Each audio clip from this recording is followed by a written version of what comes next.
The wide tracks of Soviet T-34S and colossal KV-1S crunched through the snow. Night had fallen west of Belgorod on March 15, 1943. The Soviet tank Kol Yuman was headed toward a village, looking for shelter for the night.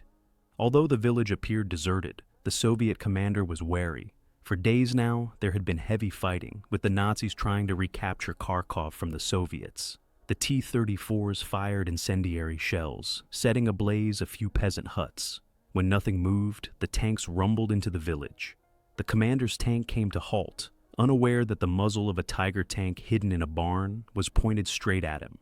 Flames shot out of the barn, and an 88mm shell smashed into the command tank. Suddenly, the whole village erupted in cannon fire from hidden panzers. Everywhere, Soviet tanks were bursting into flames. Panic gripped the Soviet tankers, for they had recognized the hand of enemy commander Graf Strachwitz, the Panzer Count, whose exploits on the Russian front would make him a legend in World War II. Strachwitz's story began on July 30, 1893, in Grostein Castle, when Countess Alexandrine of Matushka gave birth to a baby boy sired by Hyacinth, Graf, Strachwitz von Großzausche and Kamenetz. As the firstborn son in the family, and like his father, the newborn was named after the 13th century Dominican Saint Hyacinth. The Strachwitzes were an old and noble Upper Silesian family, traditionally allied to the Hohenzollern, the dynasty to which belonged the electors of Brandenburg, the kings of Prussia, and the German emperor. The young Strachwitz grew up on the agricultural and forest estates of his family, who were among the richest landowners in Silesia. Strachwitz attended the Volksschule and the Gymnasium of Oppeln. He began his cadet training at the Royal Prussian Junior Cadet School in Wahlstatt, and then transferred to the renowned Central Cadet School at Berlin-Lichterfelde. Strachwitz had no problems with academics, excelled at sports and at horse riding, and was a superb fencer. In 1912, Strachwitz joined the elite Imperial Potsdamer Cavalry Regiment of the Garde du Corps. Before the year was over, Strachwitz's horsemanship singled him out for further officer training at Hanover's prestigious cavalry school. Put in charge of sporting activities, Lieutenant Strachwitz and many of his comrades eagerly prepared for the upcoming 1916 Olympics. It was not to be. World War I broke out in 1914. Soldiers and civilians throughout Europe rejoiced at what they thought would be a short and glorious war. Everywhere people shook Strachwitz's hand and invited him for beer and sausages. Lieutenant Strachwitz exchanged his white hussar dress uniform for a gray field one and rode off to war at the front of his squadron. Soon the dashing hussars found themselves stuck in clouds of dust, raised by thousands of infantry and supply wagons. Strachwitz's regiment was part of the 1st Guards Cavalry Division and General Oberst Karl von Bülow's 2nd Army. Bülow was attacking through Belgium and headed toward the Marne. Carrying out reconnaissance, Strachwitz impressed both his men and his superiors. Even the latter addressed him as Herr Graf, as Strachwitz preferred. Because of his daring, the soldiers nicknamed Strachwitz the Last Horseman. Soon Strachwitz was awarded the Iron Cross 2nd Class and recommended for the Iron Cross 1st Class. With the German army already in northeastern France by late August, Strachwitz volunteered to lead a deep reconnaissance toward Paris. Strachwitz set out early one morning with 16 of his own volunteers. The patrol avoided settlements and stuck to woods and fields, but soon happened upon French cavalry. Saber in hand, Strachwitz scattered the chasseurs and freed some German prisoners. At midday, the way again was blocked. This time the obstruction was a large English camp. Strachwitz's hussars burst out of an adjacent forest and threw the startled soldiers. With bullets zipping past them, the German cavalry disappeared through the other side as quickly as they had appeared. Strachwitz later joined up with 2 other German patrols, and together they reached Melun by the following morning. While trying to blow up a railway track, the Germans were stopped by French soldiers. Frightened by the rifle shots, the German horses bolted. Without horses and hunted down by increasing numbers of French and English, Strachwitz's band became smaller and smaller. Strachwitz nevertheless managed to demolish rail tracks and a signal box near Fontainebleau, causing panic in nearby Paris. With the way back to the German lines blocked by the alerted French, Strachwitz led his men south in hope of finding a lightly guarded section. They continued walking through muddy ground and pouring rain, and they slept under the stars, or, if lucky, in a barn. 1 week after another, Strachwitz's little group eluded capture. On one occasion, Strachwitz escaped a French company by running up to the crest of a wooded hill. In plain sight, he shouted and pointed for his men to escape to the right. Once on the other side of the crest, Strachwitz and his men ran to the left. The pursuing French were fooled and ran to the right. Unfortunately, during the escape, a bullet caught Oberleutnant Schierstadt. Seriously wounded, he needed help. To appear less conspicuous, Strachwitz gave a gold piece to an astonished farmer for some civilian clothes. The Count left a whole pouch full of gold when he took a cart and horse from an abandoned barn. Strachwitz needed the cart to transport Schierstadt, but was forced to abandon both when confronted by a French roadblock. The exhausted Germans sought refuge in a wood, but were finally caught and overpowered by French-Senegalese soldiers. Strachwitz's capture in October 1914 was the beginning of a long ordeal fraught with hardship. Because they had been caught in civilian clothing, the French regarded them as spies and saboteurs. Twice it looked like Strachwitz and his men would face the firing squad, but their sentence was 5 years at hard labor. At Avignon, Strachwitz underwent a year of torture and humiliation. Regaining his soldier's status, Strachwitz was transferred to the German officer prison at Fort Barre. Strachwitz tried to escape by digging a tunnel, but was caught. As punishment, he was chained up in the hold of a French ship to deter U-boat attacks. Strachwitz was emaciated by the time he was returned to Fort Barre. As soon as he recovered, Strachwitz joined Oberleutnant von Lossow in another escape attempt. The two climbed the wall, threw a guard off the parapet, and jumped down the other side. Strachwitz landed in barbed wire and tore his foot, but he and Lossow were free. Strachwitz and Lossow hid in woods during the day, marching at night and avoiding settlements. After 2 weeks, they reached the vicinity of Mont Blanc and the Swiss border. Unfortunately, Strachwitz's painful wound had become infected. While climbing a rock face, Strachwitz slipped and sustained further injuries. After finding shelter in a cabin, he unsuccessfully pleaded with Lossow to abandon him. Detected by locals, the two fugitives were apprehended by gendarmerie. Strachwitz ended up in the officer prison at Carcassonne in southwestern France, where he recovered sufficiently to saw at the window bars with a homemade file. Betrayed by an informant, Strachwitz was thrown in solitary. His untreated wound got worse, but proved to be his salvation, when an inspecting Swiss doctor demanded that the fever-ridden Strachwitz be handed over to the Swiss Red Cross. As his health improved in a Geneva hospital, Strachwitz avoided being returned to France as a prisoner by faking mental illness. Confined at Herisau Institute, the mental anguish of the inmates nearly drove Strachwitz to suicide. After the war ended on November 11, 1918, Strachwitz was released. With German Emperor Wilhelm II being forced to abdicate, Germany plunged into civil strife. Strachwitz arrived in Berlin, where the fledgling republic was threatened by communist revolutionaries. Joining government loyalist troops, Strachwitz took part in the weeks of fighting that lasted into January 1919. Silesia had been part of Prussia for nearly 2 centuries. Before Prussia, it had been ruled by the Austrian Habsburgs, and before them, by Bohemia. However, for most of the Middle Ages, Upper Silesia had been Polish. With the recreation of Poland after World War I, the Poles wanted Upper Silesia to become part of Poland again. Token French, English, and Italian garrisons were supposed to keep the peace between the Germans and the Poles, but mostly stayed neutral, or, in the case of the French, actively supported the Poles. During these uncertain times, Strachwitz remained active in the illegal militia while managing the family estate.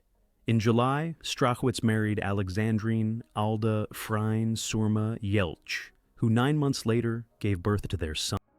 In March 1921, Upper Silesia voted whether to remain in Germany or be ceded to Poland. Although the German vote won, the region that voted Polish was allowed to join Poland.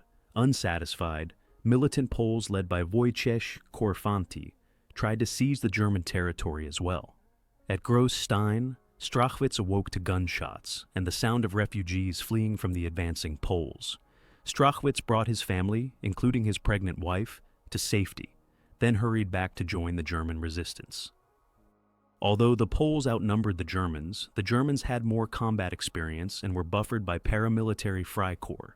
Leading a counterattack, Strachwitz fought off 8 Polish companies and retook his ancestral castle. The fighting climaxed on May 21, 1921, with the iconic Battle of Annaberg, while the bulk of the German forces under Generals Karl Hofer and Bernhard von Hull. Upon his return to Großstein Castle, Strachwitz found more strife in his homeland. Upper attacked the Polish-held mountain from the front. Strachwitz led his men around to the rear. Strachwitz forced the Poles on the summit to surrender after a short but violent fight. In the ensuing battles, Strachwitz captured an artillery battery and turned the guns against the fleeing Poles. The conflict was finally settled in 1922, with Germany retaining the western 2/3 of Upper Silesia, while the industrial eastern third was ceded to Poland. Strachwitz received the Silesian Order of the Eagle, both second and first class. During the interwar years, Strachwitz moved his growing family to Alt-Seedel Manor. He educated himself in forest management and modern methods of agriculture. In 1931, Strachwitz joined the Nazi Party, reckoning that doing so would benefit his Silesian homeland. 2 years later, he was admitted into the Schutzstaffel, SS, which was eager to have aristocrats in its ranks. However, Strachwitz never served in the SS and remained a reserve officer under the command of the new Wehrmacht. The latter made Strachwitz Rittmeister der Reserve, cavalry master of the reserve, in 1936. When Hitler invaded Poland on September 1, 1939, Strachwitz was put in charge of supply and reinforcement for the 1st Panzer Division's 2nd Panzer Regiment. Despite his rear echelon position, he participated in the fighting and earned the Iron Cross 2nd class. To help the wounded, Strachwitz allowed Großstein to be used as a military hospital. Back at Alt-Seidel by mid-October, Strachwitz returned to his division at the end of the year. During the 6-week-long Battle of France in the spring of 1940, the 1st Panzer Division spearheaded General Heinz Guderian's 96. Panzer Corps' fateful drive through the Ardennes to the coast of the English Channel. At the start of the offensive, a young officer asked Strachwitz if he hated the French. In spite of his bad experiences, Strachwitz replied that he had no hate and that he respected the French as soldiers, who ceased to be his enemy once they were defeated. On the morning of May 14th, French aircraft struck the German crossing of the Meuse Bridge.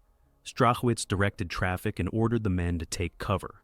After the German breakthrough over the Meuse, Strachwitz set out with his Kubelwagen and driver for a reconnaissance. 19 miles into French territory, they pulled up to a French signals garrison. Strachwitz got out of the car, calmly lit a cigarette, and demanded the surrender of the garrison in perfect French. He told the captain that his panzers were only minutes away. The bluff worked, and 600 French soldiers surrendered. Strachwitz delivered the captives in their own new trucks. "Strachwitz, that devil," said General Friedrich Kirchner of the 1st Panzer Division upon learning of the feat. Promoted to major, Strachwitz was awarded the Iron Cross 1st class in June. Strachwitz was on another excursion when he watched the embarkation of the British Expeditionary Force at Dunkirk.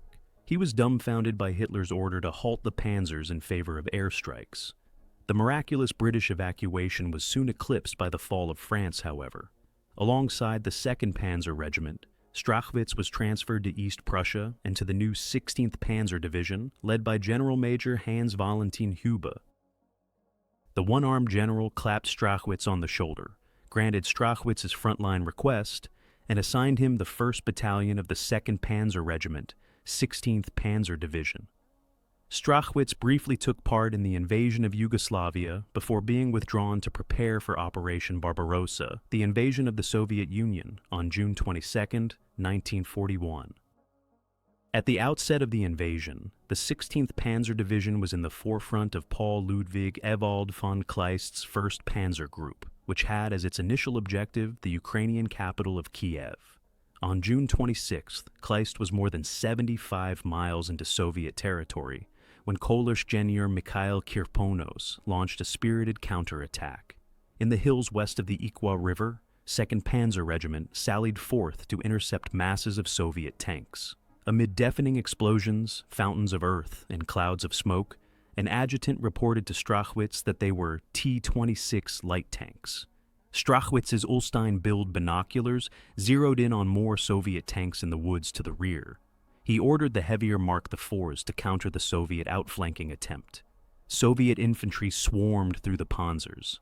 A bullet grazed Strachwitz's arm. Roughly bandaged, the wound continued to bleed into the cloth. At dusk, after hours of fighting, the Soviets were thrown back, but the regiment had been cut off from the division. It was only the first day of the largest tank battle of Barbarossa so far. The panzer guns proved to be nearly impotent against the new Soviet T-34s and KVIs. The Germans made up for it with superior tactics, Junkers Ju-87 Stuka support, and tank-busting 88 mm guns. Strachwitz drove back attacking tank packs, chased them into the night, and shot up Soviet batteries. The battle wound down at the beginning of July, with Kirponos withdrawing toward Kiev. The 1st Panzer Group headed south, intending to link up with 17th Army and trap Soviet forces in a pocket at Uman, 200 miles south of Kiev. During the ensuing fighting, Strachwitz had his panzers move their guns to a 6 o'clock position in Soviet fashion, which enabled him to ambush the enemy or wreak havoc behind their lines. Strachwitz sustained additional minor wounds in the head and the arm. The regiment had suffered as well. Its remaining panzers were combined into one battalion led by Strachwitz. On August 3rd, while attempting to secure the bridge over the southern Bug at Pervomaisk, Strachwitz's panzer took a direct hit by an artillery shell. The radio operator was killed, but Strachwitz and his remaining crew were able to crawl out of the smoking wreck. Fighting off Soviet infantry with MP-40s and grenades, Strachwitz climbed into the next panzer. He led his battalion to the wooden bridge that the Soviets were trying to blow up. The panzers opened fire to cover the German pioneers storming across. The Soviets pulled back, but they maintained a withering fire. The pioneers struggled to disassemble the demolition charges until Strachwitz sped across the bridge with his panzer.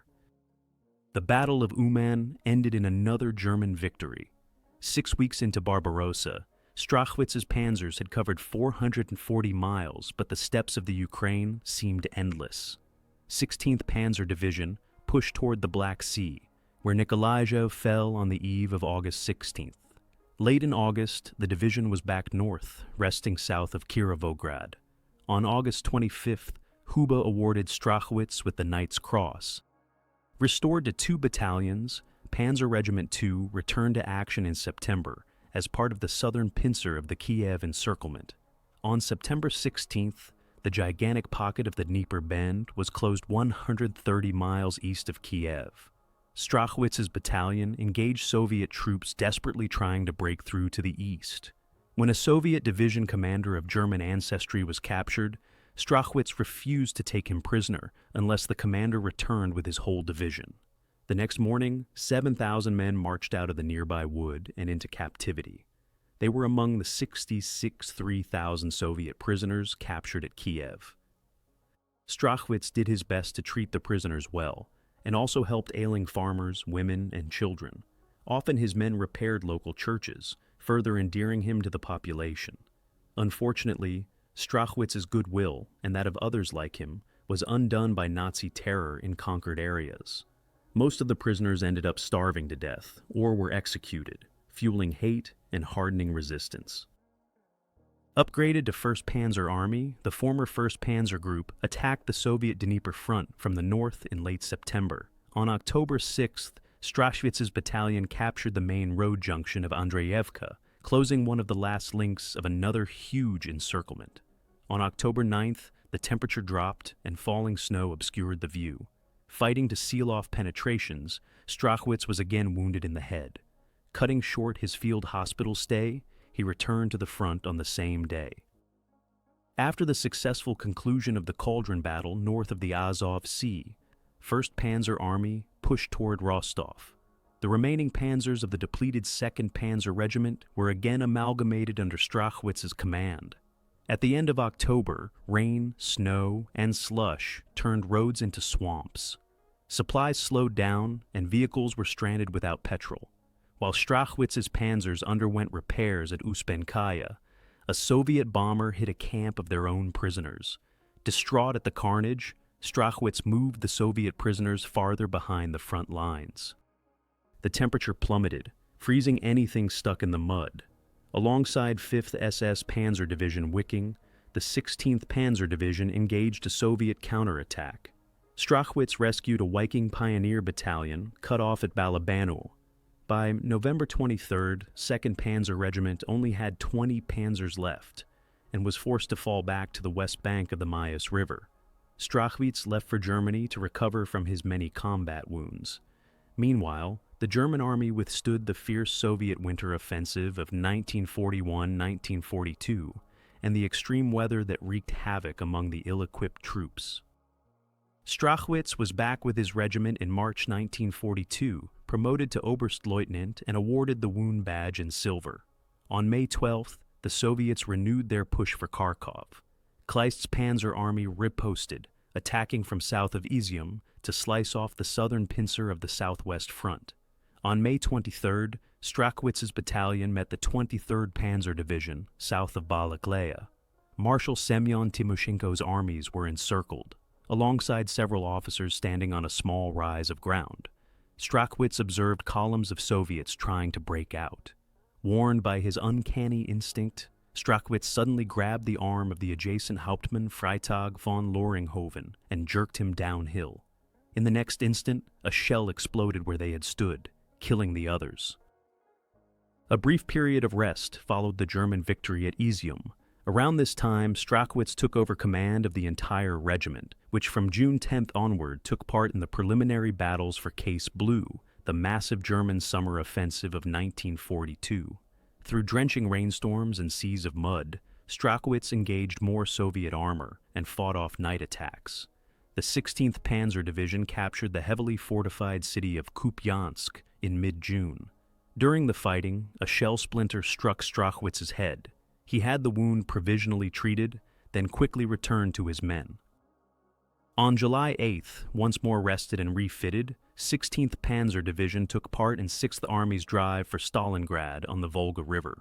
Assaulting the Soviet bridgehead over the Don River west of Kalash in late July, 6th Army won its last great encirclement battle.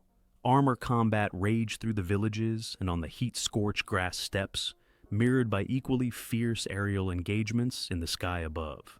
Strachwitz was again wounded. His regiment breached one of the last Soviet defenses north of Kalach, enabling the link-up with 24th Panzer Division. During the battle, Strachwitz's regiment claimed 270 enemy tanks destroyed. After waiting out a morning barrage of Soviet artillery and rockets on August 23rd in a foxhole, Strachwitz led his panzers in Baum's Panzer Corps' final 35-mile drive to Stalingrad.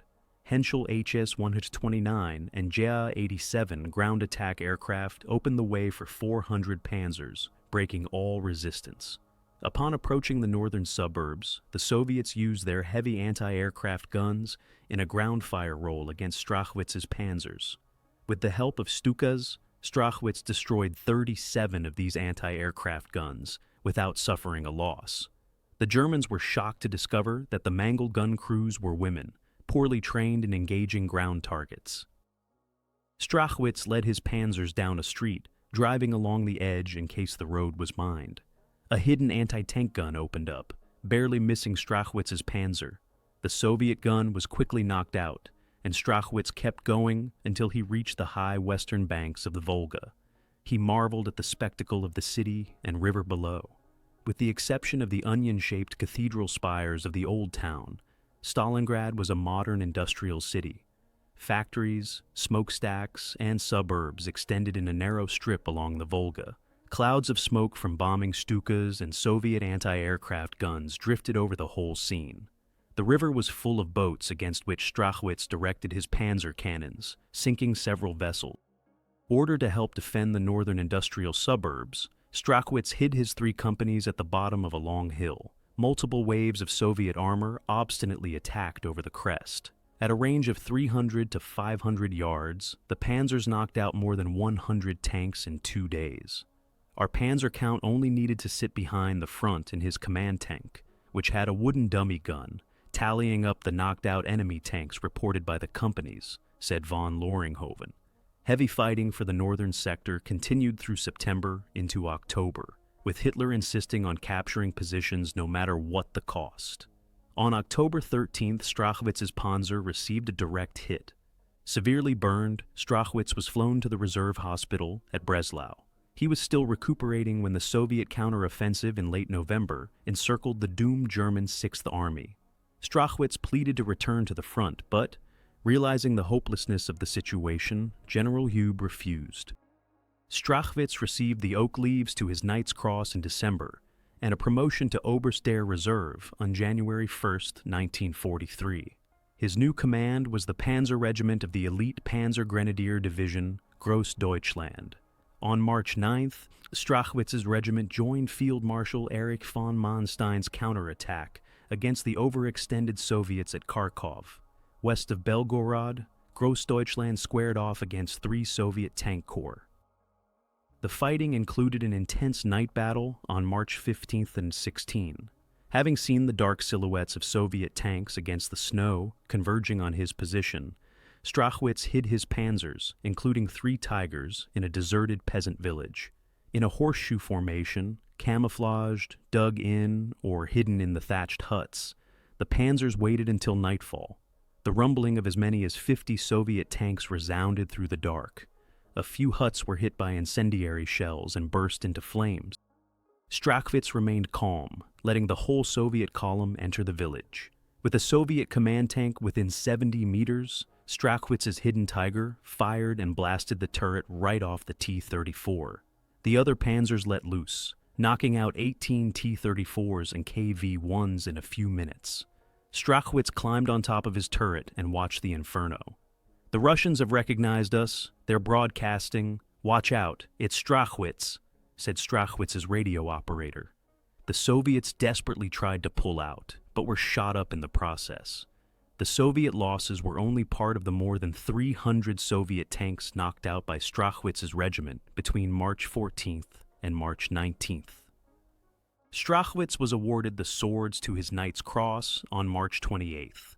His soldiers honored him by substituting Strachwitz's name for that of the Napoleonic-era Lutzow in the popular soldier's song Lutzow's Wild, Venturous Hunt.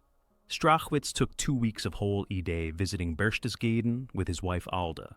Appearing on a radio show, Strachwitz accredited his successes to the close cooperation, the high skill level, and the total commitment of every single man in his regiment. During Operation Citadel, the German summer offensive of 1943, Großdeutschland fought as part of 4th Panzer Army, forming the southern pincer during the Battle of Kursk. Morale among the soldiers was high, not the least because Strachwitz was fighting with them. I remember how much talk there was among us that we had nothing to fear because we had Graf von Strachwitz and his new, invincible Panther tanks with us, said Großdeutschland Fusilier Alfred Novotny. A heavy rain fell on July 5th as massive artillery salvos opened the battle. Großdeutschland fought its way through the deep Soviet defenses of minefields, anti-tank guns, and dug-in tanks north of Belgorod. Strachwitz took over command of Panzer Brigade 10, which included his own regiment and Panzer Regiment 39 with its new Panthers from July 7th to July 11th. The fighting on July 7th alone accounted for 62 Soviet tanks and 55 anti-tank guns destroyed, but Soviet resistance stiffened toward the Oboyan Heights. On July 9th, Strachwitz received the news that his oldest son had been seriously wounded. The day after, Strachwitz was resting his arm on the breech lock when his new gunner fired prematurely, smashing the Count's arm. Receiving a plaster cast, Strachwitz hurried back to his regiment, led another attack, and received another light wound. Outraged at Strachwitz's self-sacrifice, General Lieutenant Walter Hernlein sent the Count back to the field hospital. Strachwitz returned to combat in August. The Battle of Kursk had meanwhile ended in a German defeat, forcing the German army to withdraw ever farther westward. So severe was the fighting that Strachwitz only had one operational panzer by the end of September. By late December, Großdeutschland was across the Dnieper River at Kirovgrad. Strachwitz received another serious wound, this time in the left arm. After being sent to Breslau Hospital, he completed his convalescence at home. Early in January 1944, Strachwitz was promoted to Hochherren Panzerführer, Higher Panzer Commander of Army Group North. The northern German front had fallen back to the city of Narva, the gateway to Estonia. Strachwitz sought to eliminate the Soviet bridgehead over the Narva River at Krivaso. The bridgehead was so large that it needed to be divided into 3 parts and eliminated one part at a time. On March 26th, Strachwitz attacked head-on as swampy wooded terrain precluded any outflanking. Spearheading the attack in one of the first 3 Panzer B4s, Strachwitz was nearly hit by friendly fire from a Stuka. The fighting continued through the night in dark, claustrophobic conditions. Walking stick in hand, wearing his trademark sheepskin jacket, Strachwitz was always at the front, keeping up on the latest battle developments and ensuring sufficient supplies. He handed out cognac and chocolate, offered encouragement, and awarded Iron Crosses. It took several days of hard fighting until the Soviets were defeated. Promoted to Major General of the Reserve on April 1st, Strachwitz prepared for the attack on the next portion of the bridgehead. This time, the terrain allowed the use of the Tigers of Heavy Panzer Battalion 502. Strachwitz won our confidence from the very beginning, said Panzer Ace Lieutenant Otto Carius of Battalion 502. Strachwitz was one of those personalities who one could never forget. Carius's Tigers took the lead, shielding the Fusiliers following behind. Soviet small arms fire ricocheting off the Tigers, but ripped into some of the Fusiliers. Contact was established with German troops trapped in the pocket. At night, Soviets hidden in the forest ambushed German infantry and armored personnel carriers. Nevertheless, by April 9th, after 4 days of intense fighting, the last Soviet resistance was eliminated. The last of the bridgeheads still remained, however, and it was nearly twice the size of the previous ones. Strachwitz directed the offensive via radio in a bunker, which the Soviets continued to shell. This time, though, the Soviets were alert. Their defenses were too strong, and the spring melt had begun. After 3 days on April 21st, the offensive had to be called off. In recognition of Strachwitz's initial successes, Hitler presented him with the diamonds to the Knight's Cross. Strachwitz bluntly rejected Hitler's request to eliminate the remaining bridgehead. Panzers can't drive in the swamp, Strachwitz told Hitler. Strachwitz continued to lead infiltrating actions on the southern flank of Army Group North. Penetrating 90 miles into enemy territory, Strachwitz burst upon an unsuspecting Soviet tank logger, blowing up tank after tank and spraying their startled crews with machine gun fire. There was no stopping the Soviet juggernaut, though, when, on June 22nd, Operation Bagration overwhelmed the undermanned and under-equipped lines of Army Group Center. Strachwitz was part of the relief attempt of Vilnius, making it possible to evacuate thousands of wounded soldiers before the city fell to the Soviets on July 13th. A significant event occurred that month at Hitler's headquarters in East Prussia. On July the 20th, Major Klaus von Stauffenberg planted a bomb at the Wolf's Lair in a failed attempt to assassinate Hitler. At the time, Strachwitz was nursing a leg wound in Silesia. Many of Strachwitz's acquaintances and friends were arrested and interrogated. The Count tried to intervene, but came under suspicion himself. When the Gestapo questioned Strachwitz's Catholic religion and connections, Strachwitz admonished them for their Nazi atheism. Strachwitz was soon needed back at the front. On August 1st, the Soviets reached the Gulf of Riga at Tukum, stranding 30 German divisions in northern Latvia and Estonia.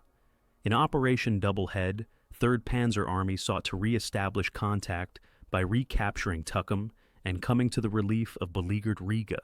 "If anyone can do it, it's Strachwitz," said Chief of Staff Heinz Guderian, upon being informed that Strachwitz was to spearhead the attack. On August 18th, Strachwitz's battle group advanced from Frauenburg, East Prussia, crossing Lithuania on its way to Tukum. Strachwitz's command consisted of about 2,500 Waffen-SS and Wehrmacht soldiers and 60 panzers, mostly new Panthers from Panzer Brigade 101. There were also a couple of Tigers from the 103rd SS Heavy Panzer Battalion, Mark III's and IVs of SS Brigade Gross, and armored personnel carriers and flak units. At a bridge west of Tukum, the surprise Soviet battalion gave up without a fight. Reaching the outskirts of the city on August 20th, Strachwitz called for support from the cruiser Prince Eugen in the Gulf of Riga. Prince Eugen's 203 military guns and the guns of several destroyers zeroed in on Tukum's market square, obliterating dozens of parked T-34s.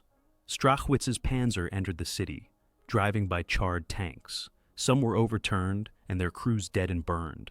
As for the survivors, they were too dazed to fight back.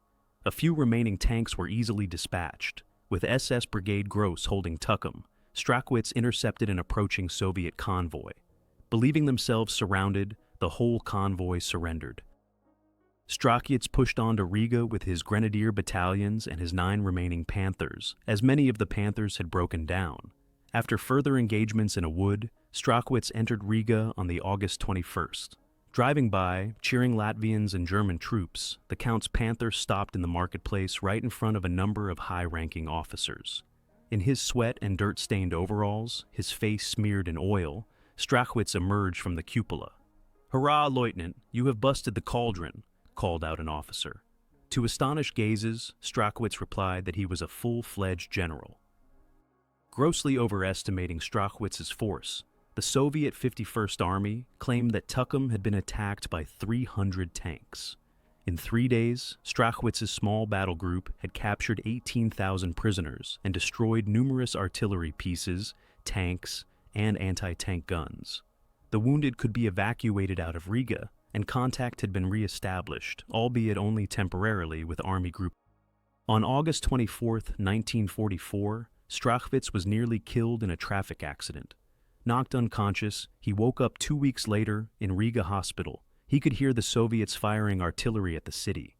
Some rounds hit the hospital, but Strachwitz's injuries prevented his transport. It was not until early October, with the fall of Riga imminent, that Strachwitz was flown to Breslau.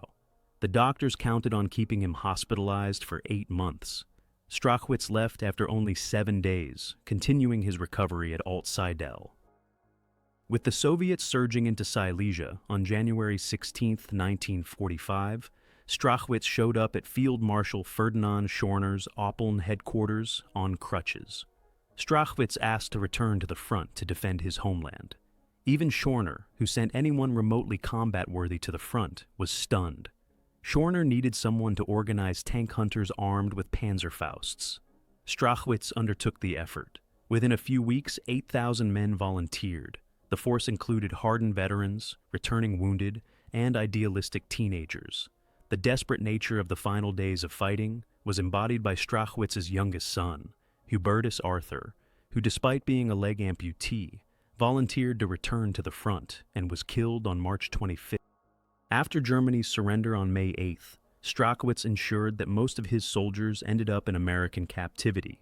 A still limping Strachwitz surrendered to an American lieutenant in Felgen. The Count looked so haggard that the lieutenant thought he needed medical help. Taken to the Allendorf, Strachwitz found himself in the company of several hundred German officers, including Guderian and Adolf Galland. They were treated well and used to gain records of the war and military tactics. Strachwitz spent 2 years in captivity, during which he received the disheartening news that his wife Alda had been killed by a U.S. military truck. Upon regaining his freedom in the spring of 1947, Strachwitz no longer had a home to which he could return.